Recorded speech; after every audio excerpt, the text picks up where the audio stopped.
A graça e a paz do Senhor Jesus, amém?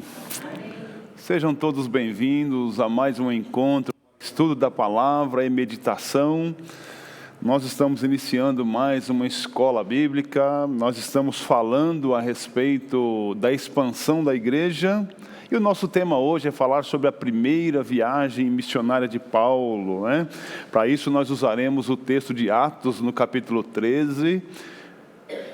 Este conteúdo vai até o final, o último verso do capítulo 14, mas nós vamos fazer uma leitura breve a respeito apenas dos 5 primeiros versos. Mas antes eu queria dar bom dia para você também que está aí na sua casa, no seu trabalho, talvez boa tarde, porque você vai ouvir isto fora de tempo, ou até boa noite, quem sabe também, tá? Seja muito bem-vindo, participe conosco, você pode interagir com a gente. A nossa escola bíblica, ela já está num formato híbrido, né? Você pode ouvir aí da sua casa, mas se você tiver oportunidade, venha à casa do Senhor e participe juntamente conosco. Já é possível participar da escola bíblica presencialmente. Estamos tomando todos os cuidados, respeitando os protocolos, para que você venha dentro da mais perfeita segurança, tá ok? E será uma alegria receber você aqui também para os encontros de estudo nos domingos pela manhã. É uma bênção, tá? Não perca a oportunidade de participar juntamente conosco, tá ok? Nós sabemos que muitas pessoas vão aí dar o seu bom dia aí no chat, vão saudar a igreja, vão nos acompanhar, e isso é muito bom, tá? Faça aí as suas interações. Se você não está aqui presencialmente, você pode fazer isso aí da sua casa também. E assim a gente vai fazendo essa escola se tornar um pouco dinâmica, né? Se a gente tiver condição, a gente interage com você aí também, tá ok? Que Deus nos abençoe neste tempo precioso que nós vamos passar aqui. Amém? Vamos orar? Amantíssimo Deus e eterno Pai, nós te louvamos, Senhor, porque este é o primeiro dia da semana, o dia que o Senhor nos dá a oportunidade de estar na tua casa de oração, de forma presencial ou congregados em comunhão através desse instrumento da internet. Muitas pessoas estão nos acompanhando ali pelo YouTube, pelo Facebook também. Pai querido, que esta palavra possa trazer um alento ao coração da tua igreja, que possamos, ó Pai, cada vez mais olhar para aquilo que o Senhor já fez no passado e nos contentar com os desafios que nós temos para o presente tempo. Por isso, Pai, consola o nosso coração. Fale conosco através dessa porção da tua palavra, para que nós possamos, Deus, testemunhar deste grande amor do Senhor a todas as nações. Nós oramos assim agradecidos, pedindo e clamando pela expansão da obra do Senhor aqui no nosso bairro. Abençoe, Deus, o distrito do Jardim Guatemi. Abençoe a nossa cidade de São Paulo, o nosso estado de São Paulo. Abençoe o nosso Brasil. Pai, rompa as fronteiras da nossa nação e alcance os perdidos que estão espalhados pela face do mundo. Foi assim no passado, e nós cremos ser possível que isso aconteça nos dias de hoje também. Por isso nós oramos, clamando, pedindo, Deus, e confiando no nome precioso de Jesus. Amém e amém. Vamos ler o texto da palavra de Deus que nos servirá de base, Atos no capítulo 13, do verso 1 ao verso 5. Vamos fazer essa leitura. Diz assim o texto das Sagradas Escrituras: Havia na igreja de Antioquia profetas e mestres: Barnabé, Simeão, chamado Níger, Lúcio de Cirene, Manaém, que tinha sido criado com Herodes, o tetrarca, e Saulo. Enquanto eles estavam adorando o Senhor e jejuando, o Espírito Santo disse: Separem-me agora Barnabé e Saulo para a obra a que os tenho chamado. Então, jejuando e orando e impondo as mãos sobre eles, os despediram. Barnabé e Saulo, enviados pelo Espírito Santo, foram até Seleucia e dali navegaram para Chipre. Quando chegaram a Salamina, começaram a anunciar a palavra de Deus nas sinagogas judaicas, tinham também João Marcos como o seu auxiliar. Muito bem, queridos irmãos, apenas essa breve introdução, porque ali você temos, neste pequeno contexto, nós temos tanto a comunidade para o qual essa palavra está sendo proferida, como nós temos também, que é ali a cidade de Antioquia, mas nós temos também um movimento partindo daquela cidade e indo até, em direção aos confins da terra. Eu lembro que na nossa primeira meditação, quando nós tivemos aqui o nosso primeiro estudo a respeito de expansão da igreja, nós falamos sobre os desafios proféticos e sobre os desafios sociais. E naqueles desafios proféticos, eu lembro que eu fiz menção de que a palavra de Deus, em Atos, no capítulo 1, no verso 4 e no verso 8, falava exatamente deste momento em que Jesus chama os discípulos antes da sua ascensão e fala assim: fiquem aqui, porque vocês verão o poder de Deus, em Atos 1:4. E depois em Atos 1:8, ele diz assim, que vocês receberão o poder do Espírito Santo e vocês serão minhas testemunhas, a partir do recebimento do Espírito Santo. E aí, aquele que eram os discípulos, a primeira comunidade formada por Jesus, tem a missão de expandir o Evangelho de Deus a partir daquele lugar chamado Jerusalém até os confins da terra. Lembra que Atos 1:8 fala sobre isso, né? Começando por Jerusalém, toda a Judéia e Samaria e até os confins da terra. Então agora nós estamos exatamente nesse momento em que já há um movimento ali de Paulo, Barnabé, de Pedro, né, aqueles Filipe, fazendo pequenos deslocamentos ali dentro daquela mesma região.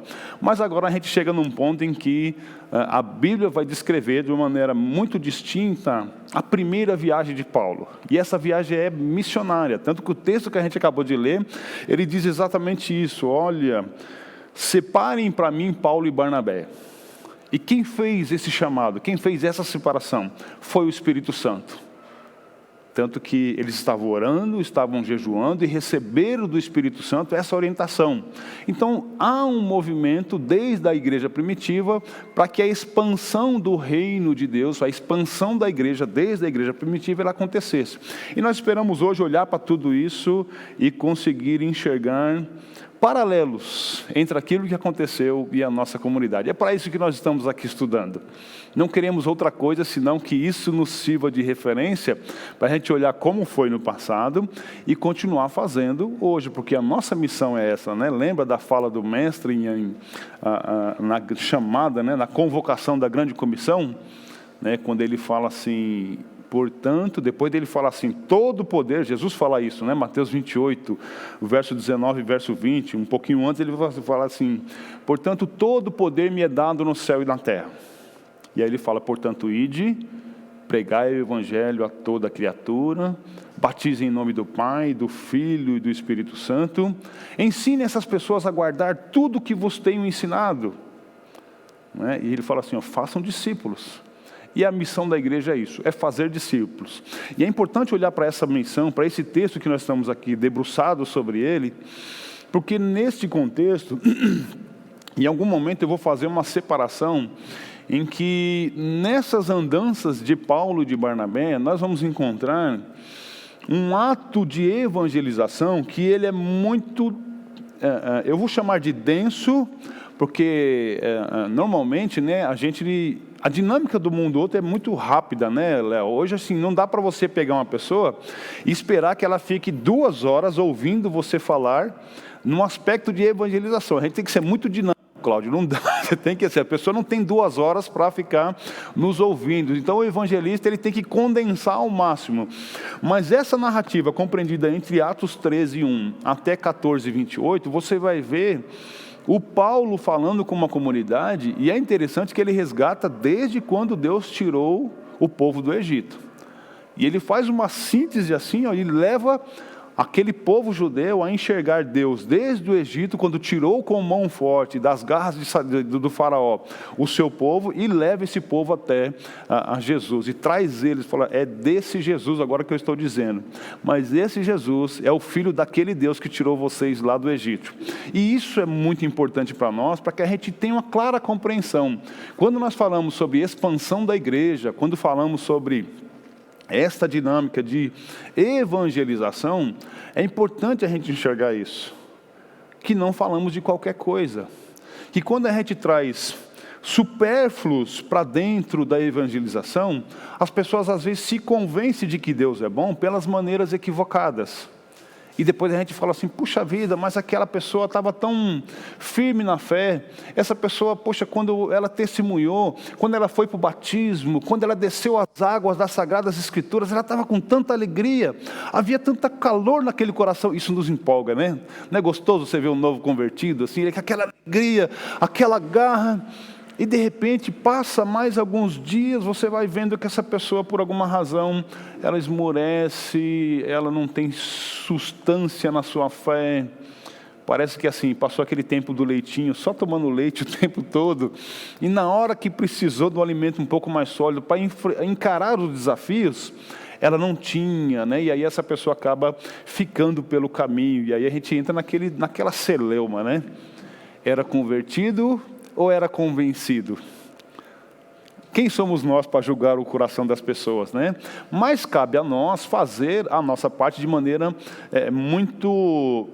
da maneira como nos foi passado. Porque lembra que eu sempre tenho comentado, Atos, no capítulo 2, no verso 42, ele vai falar exatamente de que aquela comunidade que estava se convertendo, eles permaneciam unânimes na fé e na doutrina dos apóstolos.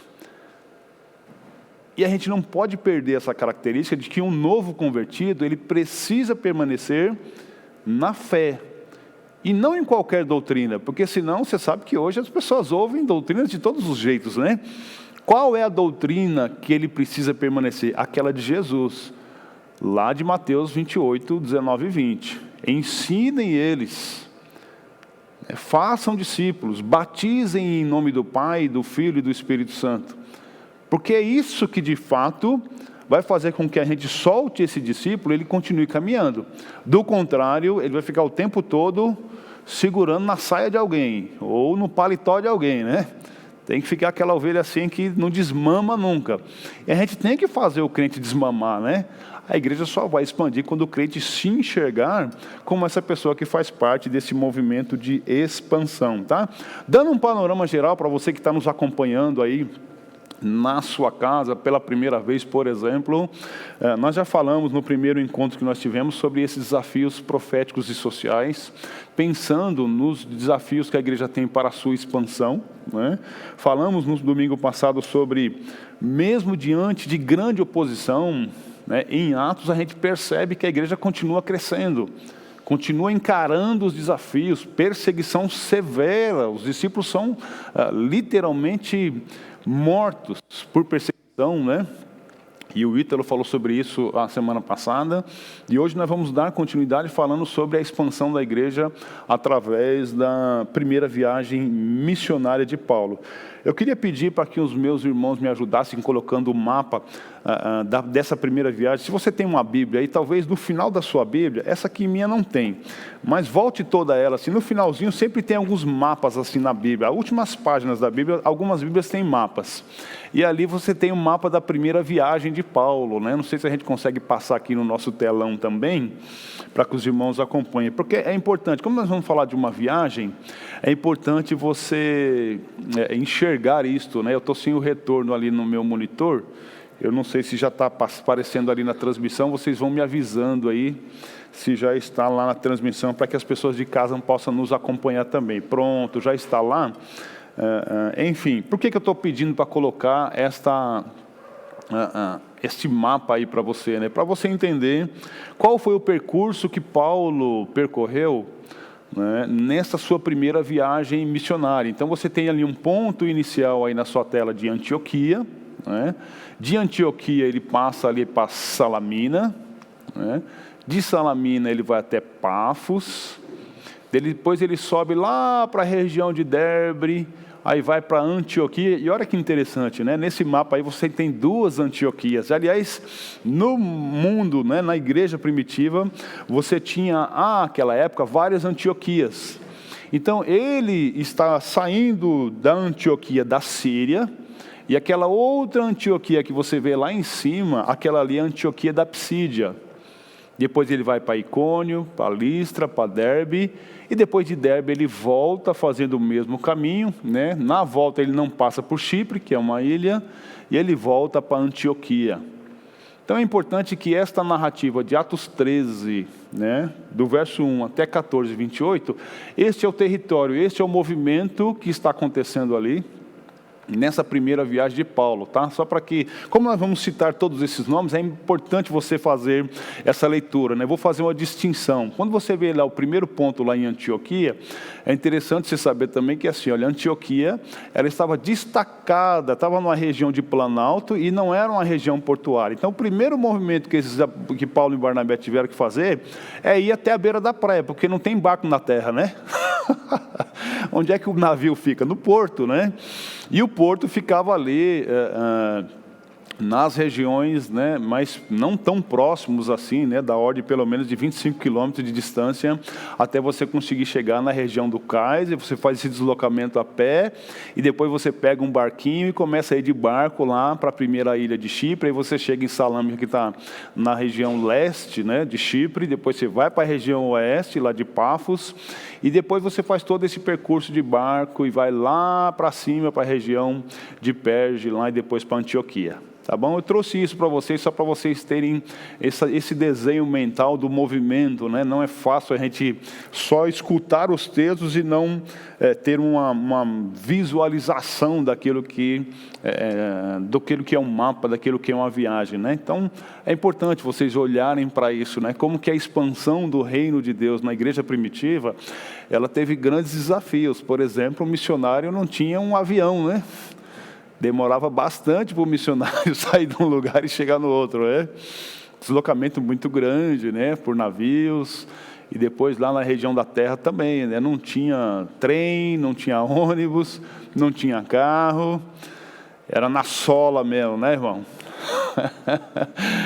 Ali o crente era experimentado, para fazer a obra não tinha colher de chá, não, ali o crente era experimentado, e graças a Deus hoje a gente tem facilidade. Inclusive é importante vocês olhar para esse mapa e entenderem a figura da carta, porque veja, esses locais que vocês estão vendo já eram inclusive rotas comerciais. As cidades se comunicavam a partir desses, até porque, assim, imagine se Paulo e Barnabé sozinhos iam contratar um navio, que nem um jatinho. Quem tem dinheiro não faz assim hoje? Quem tem um dinheiro fala assim, olha, eu quero um jatinho para me levar daqui até lá em Dubai. Ele contrata aquilo só para ele. A hora que ele quiser, está à disposição, mas vai pagar caro, não vai? Paulo e Barnabé não tinham condição de contratar um barco só para eles. Não tinha um capitão do barco lá para, olha, para onde você quer ir? Está aqui o seu barco. A Bíblia só fala que eles tinham a missão, mas a Bíblia não deu barco para eles, não. O que eles tinham que fazer? Tinha que comprar passagem lá no barco, que já era o barco que já fazia a rota. E aí eles vão fazendo o deslocamento. Então é importante a gente enxergar tudo isso, né? Para você saber, inclusive, como que as cartas eram movimentadas. Através desses recursos que se tinha para se fazer o deslocamento, tanto de pessoas, quanto de produtos, quanto de riquezas e coisas assim. Tá? Então, tudo isso facilitou também a propagação do Evangelho, porque você vai perceber que Paulo, de diversos lugares, ele escreve carta. Por exemplo, se você lê o capítulo 15, que fala do Concílio de Jerusalém, você vê também Paulo e Barnabé sendo convocados, porque ali na região de Antioquia também estava acontecendo um problema, e se reuniu, né? Olha onde que vem a nossa questão de... Os batistas gostam muito de fazer reunião e assembleia, né? E eles fizeram uma assembleia ali para decidir quem estava certo e quem estava errado, porque estavam acusando aquelas pessoas que não eram judias, né? Que não eram do movimento ou da religião do judeu, que guardavam a antiga aliança, que crente de fato era aquele que passava pela circuncisão.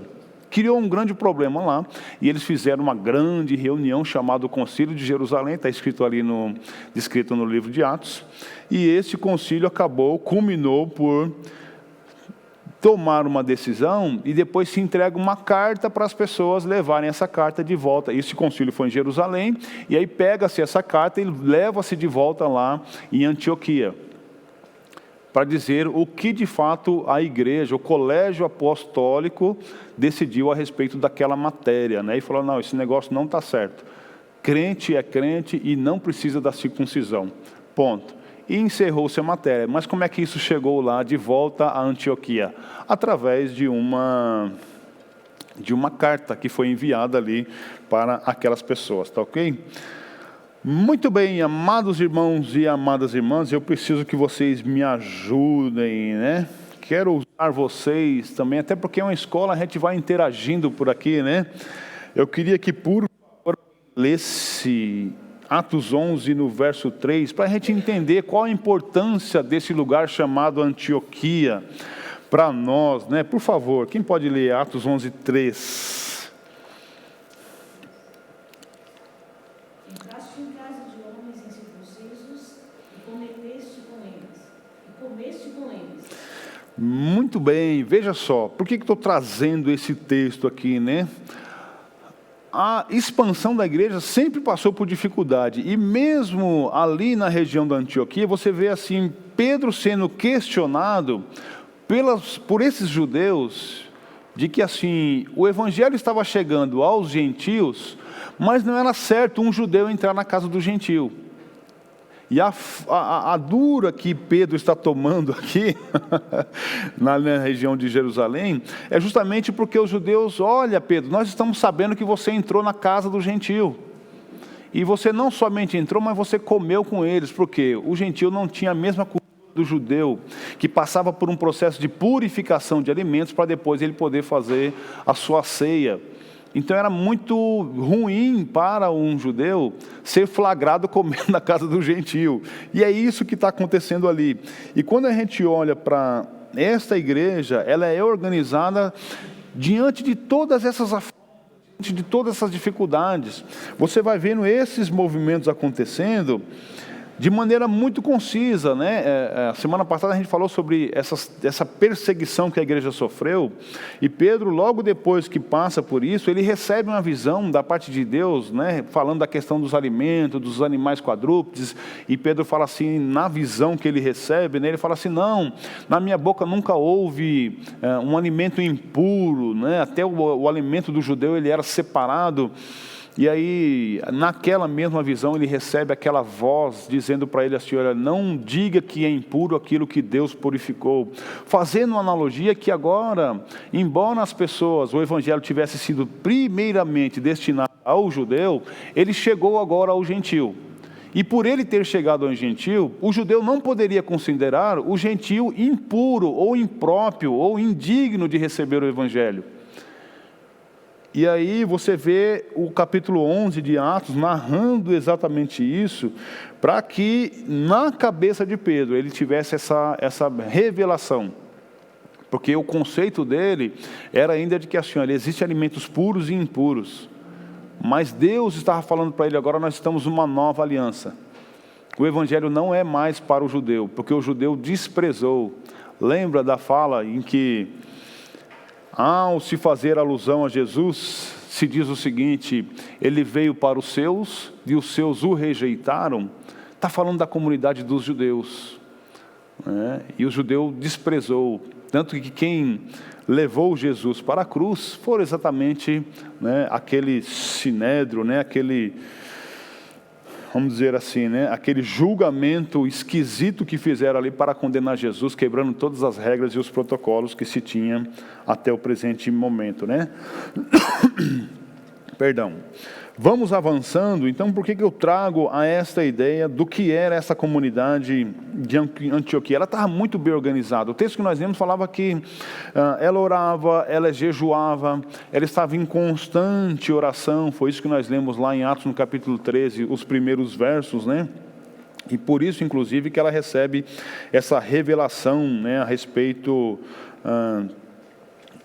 da separação de Paulo e de Barnabé para fazer a obra missionária, né? Quando a gente olha, por exemplo, ainda em Atos, no capítulo 11, né, os versos de 15 a 18, você vai perceber que há, inclusive ali, uma rememória daquilo que foi João Batista, né? O texto diz assim: quando eu comecei a falar, o Espírito Santo caiu sobre eles, como também sobre nós. E aí você está vendo Pedro justificando para aqueles judeus que estavam questionando ele, por que ele entrou na casa do gentio.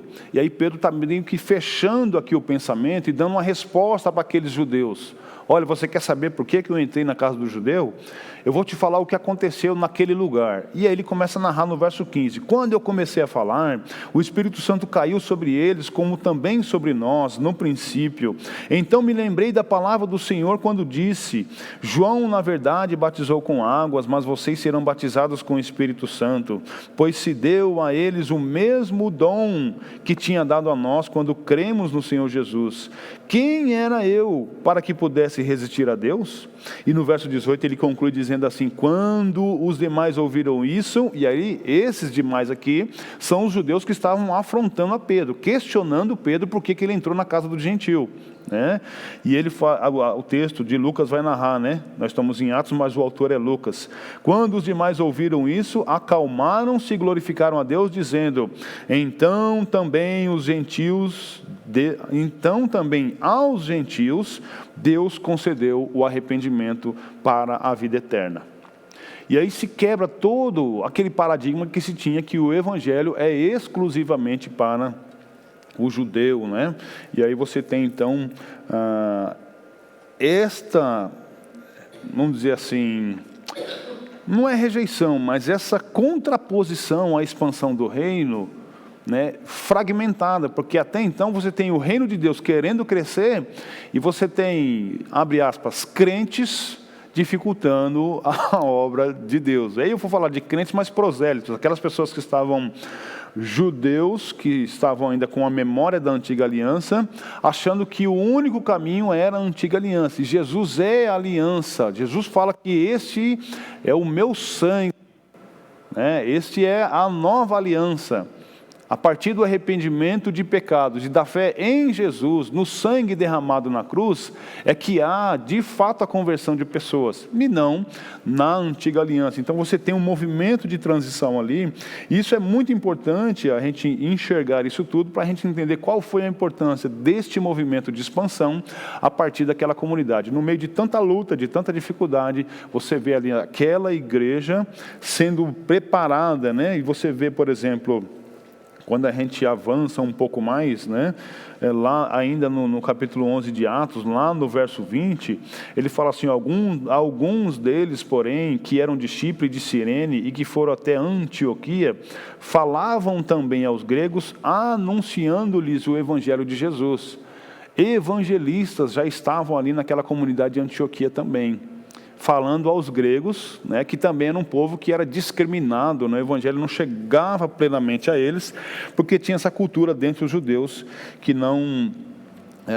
eles não eram dignos de receber, né? E depois você vai ver que nessa comunidade você tinha também, além desses evangelistas, você tinha profetas e mestres, né? O texto final vai falar sobre a Ágapo, mas você vê no verso 26, e quando o encontrou, levou-o para Antioquia, e durante um ano inteiro se reuniram naquela igreja e ensinaram numerosa multidão. E aqui ele está falando de Paulo e de Barnabé.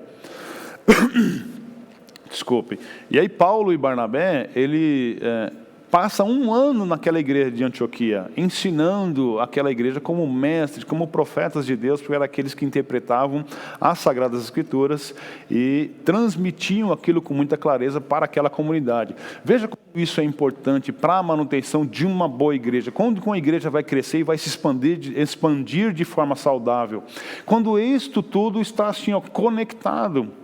Quando a gente lembra dos dons derramados sobre a igreja, a gente sabe que esses dons são derramados para a edificação da própria igreja.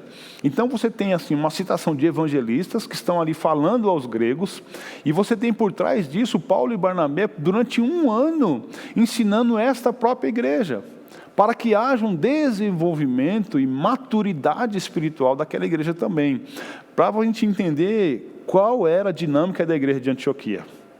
E aí fica fácil para nós agora ir para Atos 13 e ler Atos 13 da maneira como ele começa, né?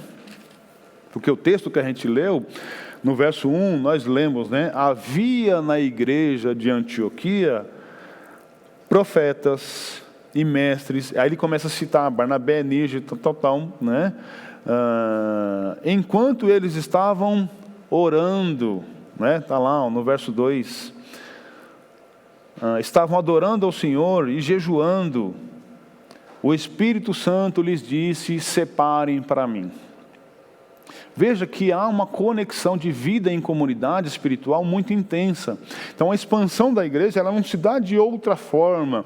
Não são os métodos de fora para dentro que vão fazer com que a igreja de Jesus se expanda, mas principalmente aquilo que é obra do Espírito Santo, sendo alinhada com as nossas estratégias de evangelismo. E esta fusão é que vai dar para nós um claro entendimento de que nós precisamos alcançar os gregos, os gentios. Agora vamos falar assim, né? Nós somos do Iguatemi, né? Precisamos alcançar os iguateminianos, é assim que fala. E depois, aqueles que estão nos bairros ao redor aqui, depois a gente vai expandindo isso até chegar lá na Índia, e seja lá onde quer que Deus nos envie, né? Então é importante, quis trazer também essa ideia para nós de como aquela igreja está muito bem estruturada, para depois a gente iniciar essa jornada nossa a respeito da vida de Paulo, da obra missionária que Paulo fez através disso que é o nosso tema, né? A expansão da igreja através da vida de Paulo, tá? Só para vocês entenderem, né? Quando o evangelho está ali ainda em Jerusalém, nós temos ali por volta do ano 35 depois de Cristo. Quando há pequenos movimentos até Paulo, se você pensar a partir de Jerusalém, alcançando outros povos, até o ano 40 se alcançou Tarso e Derbe, né? Até o ano 48, inclusive neste tempo aqui, em que nós vamos narrar, está dentro desse período, né, do ano, a viagem de Paulo, ela aconteceu entre o ano 46 e o ano 48 depois de Cristo, né? Então ali já é alcançado a Antioquia, né, que é este que nós estamos tratando hoje. Nós vamos ver na segunda e na terceira viagem de Paulo, que isso até o ano 52 depois de Cristo, se alcança também a Bereia, e depois no final de Atos, porque Atos termina narrando a história de Paulo, indo até Roma.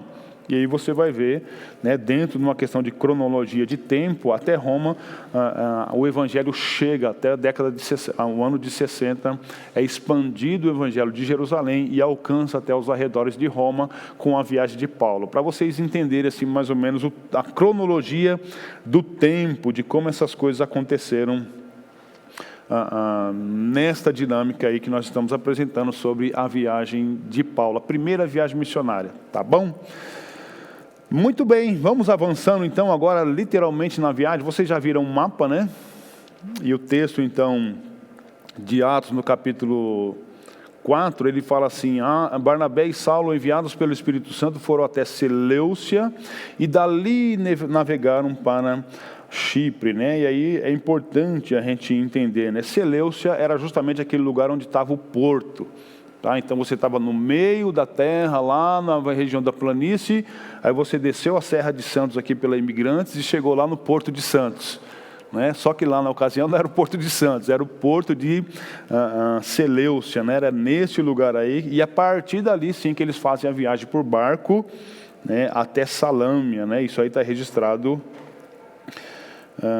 em Atos aí no capítulo 13, né, até o verso 5, né? Quando a gente vê o próximo movimento, você vai ver Paulo e Barnabé saindo, né, de Salâmia, indo até Pafos. Lembra que eu falei que eles estavam assim, no lado leste e foram até o lado oeste? Estavam assim, na cidade de Tiradentes, e foram lá depois da Lapa, lá perto de Osasco, que é a região oeste aqui da cidade de São Paulo, só para a gente situar, né? Mas claro que a distância era um pouquinho maior, tá? Não era tão curtinha assim não, tá?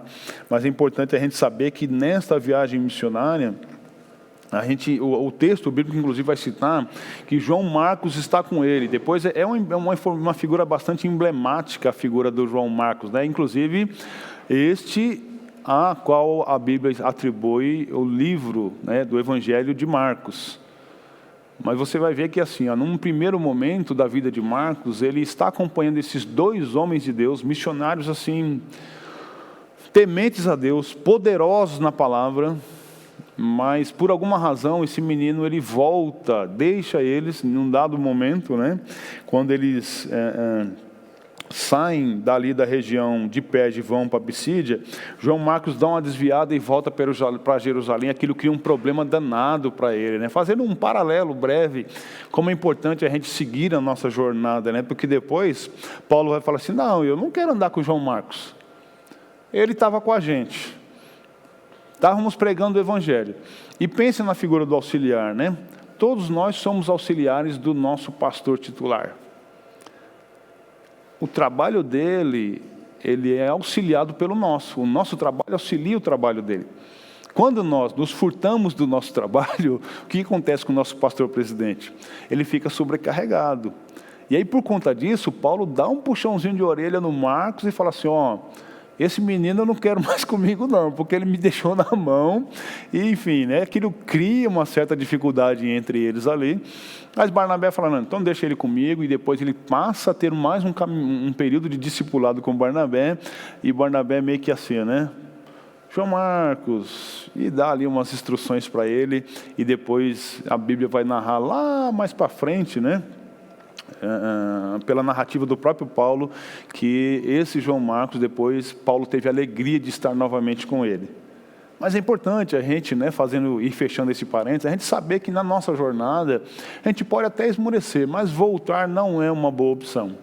Tome, por exemplo, aí o caso do João Marcos e siga em frente a sua jornada. Nós precisamos avançar para que o evangelho possa expandir, né? Muito bem, Atos no capítulo 13, aí, do verso 5 ao verso 6, vai narrar, né, que eles atravessaram toda a ilha e foram até Pafos, e encontraram ali um certo judeu, e aí ele narra uma história, de novo, eu chamo a atenção de vocês para a questão da objeção, né, ao evangelho. Nunca foi fácil, queridos irmãos. Olha ali, você tem agora Paulo. Ele se encontra aí, eu vou até pular um pouco lá para o verso 8, que diz assim: porém o Malgo Elimas, e é assim que se traduz o nome dele, se opunha a eles, procurando afastar da fé o procônsul. Eles estão literalmente num ato de evangelização de Sérgio Paulo, o procônsul daquela região, e aí o feiticeiro se levanta para falar contra o evangelho. De novo, você vai ver que nesta viagem de Paulo, outra objeção acontece. Mas o que Paulo faz? Ele repreende e fala para ele assim: olha, você vai ficar cego por um tempo por causa disso que você está fazendo contra o evangelho. E aquele homem fica cego por um tempo, e o texto termina dizendo, no verso 12, né? Então o procônsul, vendo que o que havia acontecido, creu maravilhado com a doutrina do Senhor. Outro paralelo, né? Outro parênteses que eu abro aqui. Qual que era a função do milagre? Por isso que a nossa evangelização, ela precisa ser muito objetiva no plano de salvação. O milagre aqui, eu chamo de milagre pelo seguinte: o milagre do sucesso do evangelho, embora que esse milagre foi um castigo para aquele feiticeiro. Mas veja se não é uma ação milagrosa de Deus, dizendo assim: olha, nada pode impedir a expansão do evangelho. Ele cala Satanás, representado ali pela figura de Elimas, e faz com que o evangelho prospere com um ato assim, totalmente sobrenatural. Qual foi o resultado desse ato sobrenatural? Não foi a glória dos apóstolos aqui. O que a Bíblia está narrando como vitória aqui, não é a vitória do crente, né, que a gente canta só vitória, só vitória, só vitória. A vitória aqui é do evangelho. Porque o texto vai falar que assim, ele creu maravilhado com a doutrina do Senhor. Então veja como é importante a gente... Eu preciso um pouco de água aqui, porque eu estou... Veja como é importante a gente entender a figura do milagre. E quando a gente vai evangelizar as pessoas, a gente não oferece o milagre. O milagre é uma consequência que acontece na vida do crente. Mas o maior milagre que o crente pode experimentar é a salvação em Jesus. Este é o primeiro milagre que a gente tem que oferecer às pessoas. E se a gente for salvo da dificuldade, amém. E se não for, Deus vai dar força para a gente superar a dificuldade também. Sim ou não? É assim. Agora, quando a gente oferece o milagre, e se Deus não concordar com você? Você fala assim: eu sou profeta de Deus. Deus está dizendo que Ele vai operar um grande milagre na sua vida. e poucos dias depois essa pessoa perde o emprego. As pessoas perdem emprego? Perdem, não perdem?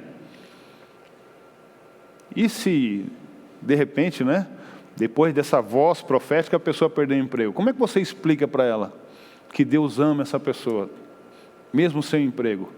Por isso que a gente não oferece, né? O evangelho não precisa de aditivos para que a gente faça a obra do Senhor crescer. Ele por si só, Ele é poder para a salvação de todo aquele que nele crê. O milagre é uma bênção de Deus para nós. Nós vamos experimentar muitos milagres na nossa vida, mas nós não oferecemos milagre, nós oferecemos Jesus. E por crer em Jesus, as pessoas são curadas, são libertas, são abençoadas, elas prosperam, elas têm dificuldades e vencem as dificuldades, porque creram. Porque foi isso que o texto estava dizendo ali, não é assim? Então a gente tem que tomar esse cuidado, né? Não podemos fazer de forma diferente, né? Quando a gente vai para o próximo movimento dessa viagem de Paulo, você vê ele saindo da região de Pafos, que estava ali naquela ilha de Chipre, e aí sim ele faz um movimento, aquele movimento do mapa maior, né? Em que ele vai sair da ilha ali embaixo, olha lá no mapa novamente, você vai ele subindo de Pafos, ele vai até Perge, lá em cima já, de novo lá no extremo do continente, né? Isso aí está registrado aí em Atos, no capítulo 13, também no verso 13, navegando de Pafos, Paulo e seus companheiros viajaram até Perge da Panfilha, e ele fala lá, né? João, porém, deixando-os, voltou para Jerusalém. Foi aquele parênteses que eu criei, né? Tomem cuidado. Tomem cuidado para não abandonarem o barco fora de hora. Literalmente, né? Porque eles estavam num barquinho ali, né?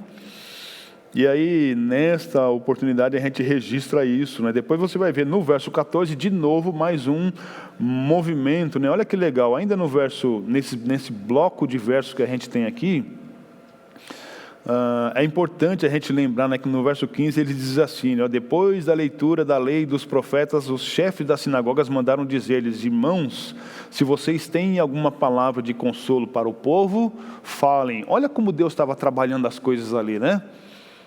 Você chegar na sinagoga, um ambiente, né, extremamente religioso, um ambiente duro, e você ter a oportunidade. Acho que dali que surgiu essa coisa de oportunidade, né? Que os nossos irmãos sempre gostam de dar oportunidade. Eu acho que vem daí, né? Porque eles estavam ali, né? Os sacerdotes ali, estavam todos reunidos na sinagoga, e aí de repente eles terminam de fazer a leitura deles. Alguém tem a oportunidade aí? Se vocês têm a oportunidade, querem falar algo para consolar o povo, falem, né? E a Bíblia não narra exatamente como que as coisas aconteceram ali, mas é importante a gente saber, né, dessa confiança que o Espírito Santo dá para cada um de nós. Daí o que a gente tem que fazer? A lição de casa, né? Sempre ter na carta da manga uma palavra da parte de Deus para consolar o outro. Como é que a gente consegue isso? Com a nossa rotina diária. Levantando de manhã, meditando na palavra de Deus, lendo, orando, ouvindo um louvor, sendo obediente, principalmente sendo obediente, porque o pecado, ele traz morte, né? E a primeira morte que o pecado traz é a quebra de comunhão. Você não sente confiança quando você está sendo vencido por um pecado. E aí, se alguém te der a oportunidade, talvez você fale assim: ah, mas eu estou em pecado, não vou falar nada não. E a oportunidade passa, né? Eu vou acelerar aqui, né? Porque o tempo não para. Olha que coisa só, né? Mas esse é um texto que eu queria dar um pouquinho mais de destaque, é justamente aquele momento que eu falei para vocês, em que os apóstolos, né, ali Paulo e Barnabé, eles vão fazer mais um movimento registrado aí no verso 14, aliás um pouco mais à frente, né, do verso 16, quando eles saem dali de Perge e vão para outra Antioquia, que é a Antioquia da Pisídia. Esse é o ponto mais alto que está lá no mapa, né? Está bem lá em cima no mapa, né? Se o irmão depois quiser pode já recolher o mapa, não tem problema. E aí, quando eles chegam ali, né, depois de receberem essas oportunidades e coisa e tal, você percebe que o texto narra que Paulo prega com ousadia. Vamos lá ao texto de Atos 13:16. Paulo, levantando-se, fazendo com a mão sinal de silêncio, disse: israelitas, e todos vocês que temem a Deus, escutem. É importante, sabe essa coisa de temer a Deus? Toda vez que você vê um registro na Bíblia dizendo assim: Lídia era temente a Deus. Os homens eram tementes a Deus. Fulano era temente a Deus. Isso necessariamente não quer dizer que essa pessoa é plenamente convertida, mas que já era um prosélito, uma pessoa que já tinha afinidade com o Evangelho, seja nos moldes da antiga aliança, ou seja nos moldes da nova aliança. É mais ou menos assim, você falar dentro de uma igreja, por exemplo, que no caso ali era a sinagoga. Então você tem ali pessoas que são tementes a Deus, mas que plenamente poderiam estar trazendo, conforme eu disse do Concílio de Jerusalém, elementos para a salvação que não fazem parte mais da salvação. Mas não deixam de ser pessoas que estão caminhando na direção do reino de Deus, né? Então, veja, o texto ele vai dizer isso, né? E aí, irmão, no verso 17, você vê Paulo, então, discorrendo sobre uma evangelização, que essa a gente precisa ter, assim, tomar por exemplo. Ele diz assim: o Deus do povo de Israel escolheu os nossos pais e exaltou o povo durante a sua peregrinação na terra do Egito, de onde os tirou com um braço poderoso.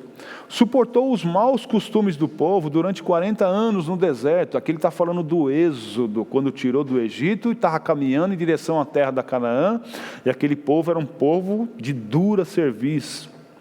E havendo destruído as nações em Canaã, deu essas terras como herança ao povo. Tudo isso levou cerca de 450 anos. Depois disso, lhes deu juízes, e fala de profetas, depois fala do rei Saul.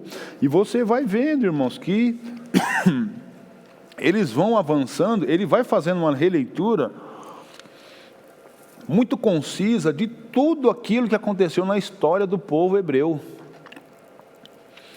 E depois ele fala lá, achei Davi, filho de Jessé, um homem segundo o coração de Deus. Ele vai avançando, da descendência deste, conforme a promessa, Deus nos trouxe a Israel o Salvador, que é Jesus.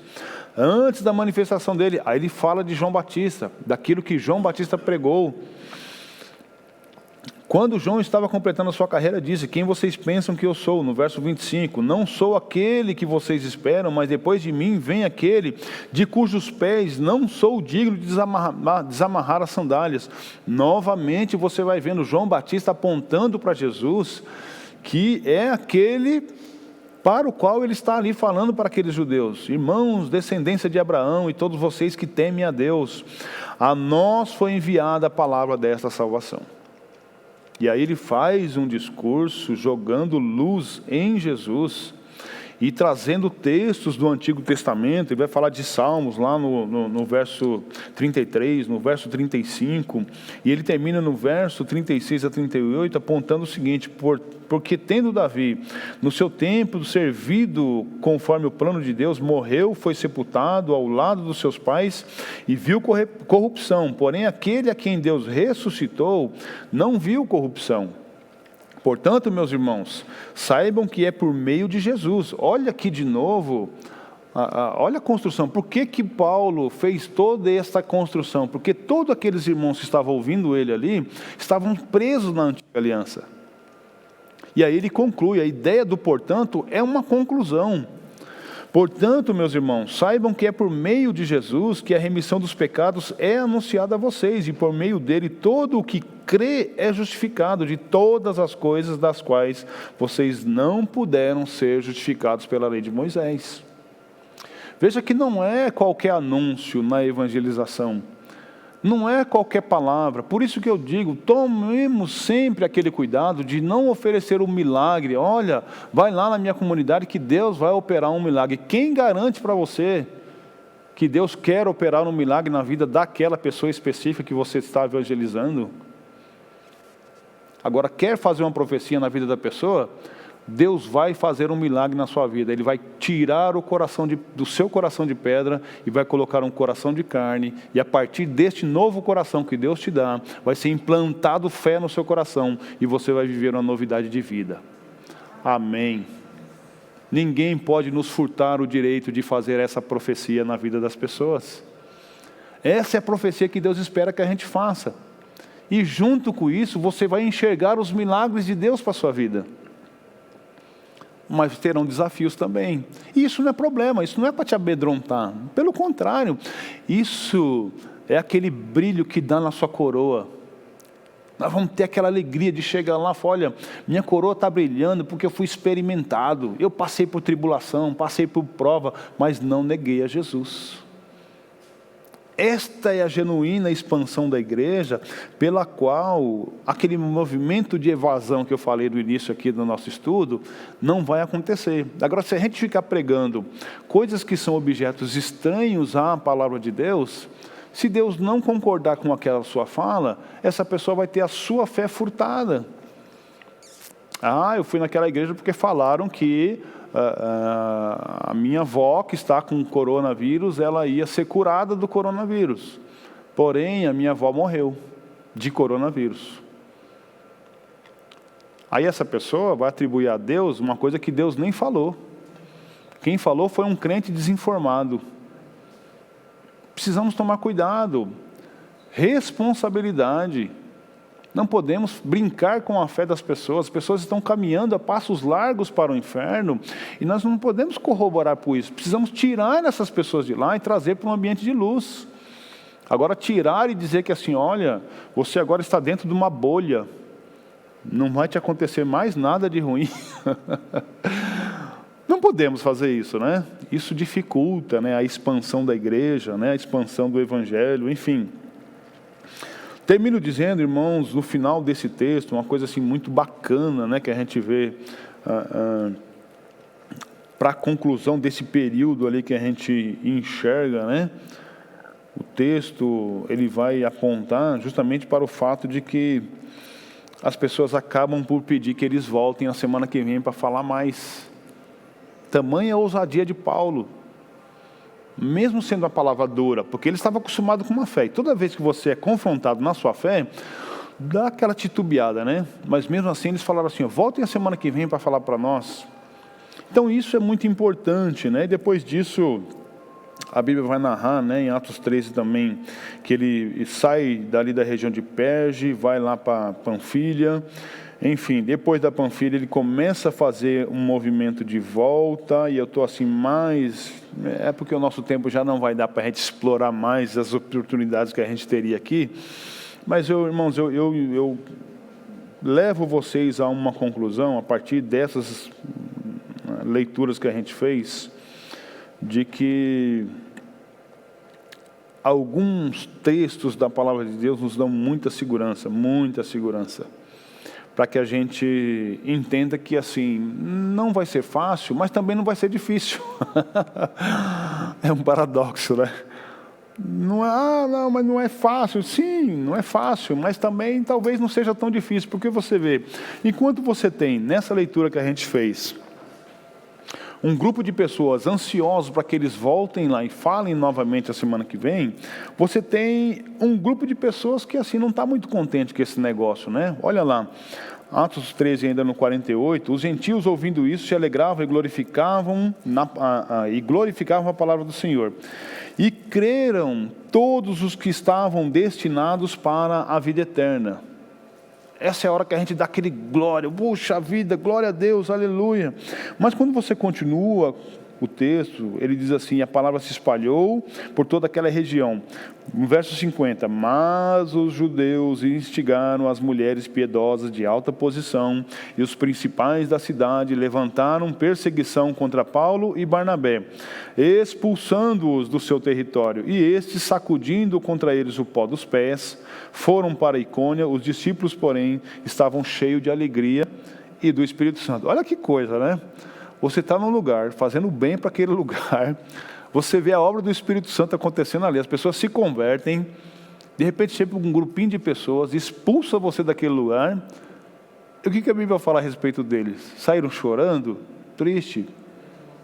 Saíram glorificando, cantando, cheio do Espírito Santo. Então, não é a acusação que diz para nós como que vai ficar o nosso humor, não é?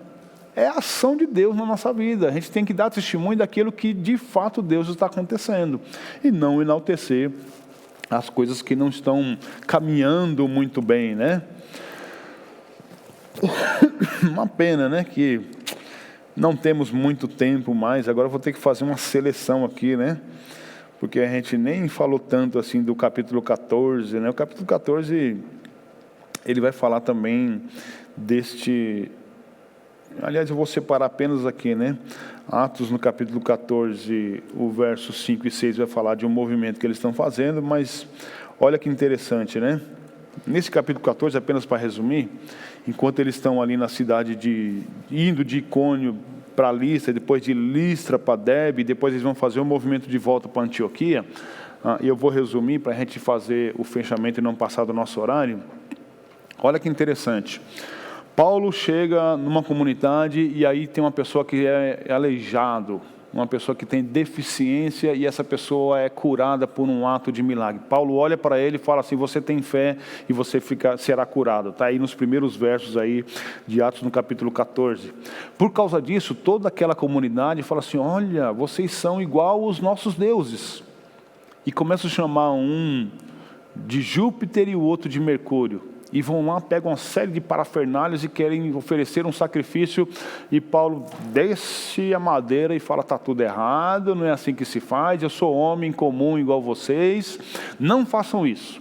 E proíbem eles de fazer aquilo, e de novo remetem a glória daquele milagre a Deus. Essas pessoas que estavam ali querendo adorar eles como se eles fossem Deus, momentos depois, eles mesmos apedrejam a Paulo, por oposição também ao Evangelho, porque depois eles percebem que esse Paulo e Barnabé estão falando de um outro Deus que não é o tal do Júpiter e o tal do Mercúrio. E aí nessa viagem Paulo também é contemplado, coroado com uma saraivada de pedras. E a Bíblia vai falar também que eles acabam saindo daquela região porque os trataram de maneira muito hostil. Veja, irmãos, como a vida, né, do obreiro, do missionário, ela vai de alto a baixo de uma maneira muito rápida. Colocaram num pedestal, de repente tiraram do pedestal e colocaram num lugar para ser apedrejado. Mas a Bíblia vai dizer que assim, eles fizeram todo esse movimento, passaram por todas essas lutas, venceram essas tribulações, e a primeira viagem de Paulo começa um movimento de volta para Antioquia, lá da Síria, e eles passam em todas essas comunidades, fortalecem aqueles irmãos.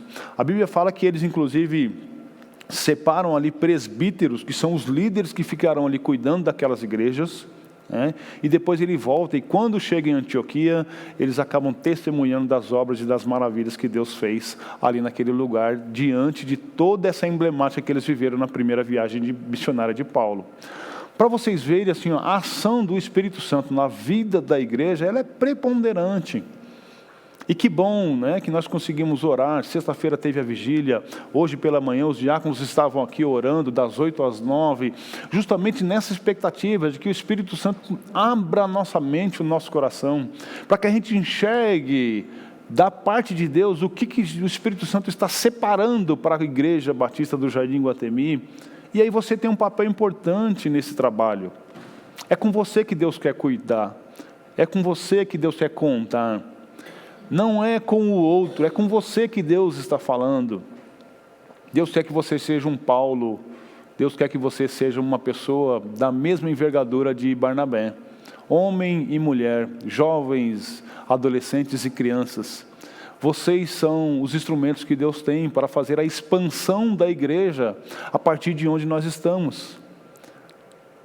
E se eles enfrentaram tudo isso com muito menos recursos, por que nós não podemos fazer um grande movimento simplesmente testemunhando para uma pessoa próximo de nós o Evangelho, de maneira genuína, contando para essa pessoa as experiências que você viveu, como que Deus transformou a sua vida, de onde Ele te tirou. Isso é o maior testemunho que você pode dar em favor da expansão da igreja. E era isso que Paulo fazia. Inclusive ele pegava a cultura do povo: olha, vocês começaram bem, erraram aqui, vamos continuar da maneira correta, a nova aliança agora se chama Jesus, e trazia esse povo para um ambiente de salvação, mas o tempo todo tinha rejeição, tinha dificuldade, mas isso nunca calou, né, aqueles homens e mulheres de Deus de proclamarem o Evangelho, e nós não podemos fazer diferente. Temos que fazer a nossa parte, encontrar as dificuldades, superar. Mas, irmãos, o nosso testemunho, puxa vida, imagine, Paulo fez todo, junto com Barnabé, todo esse movimento, foi e anunciou, voltou consolidando, implantando, acho que esse é o termo, né? Implantando a igreja, um plantador de igreja, plantou a igreja, depois voltou, colocou liderança para cuidar daquela igreja. Aí ele volta de onde ele saiu e vai para a igreja testemunhar. Olha que coisa boa, né?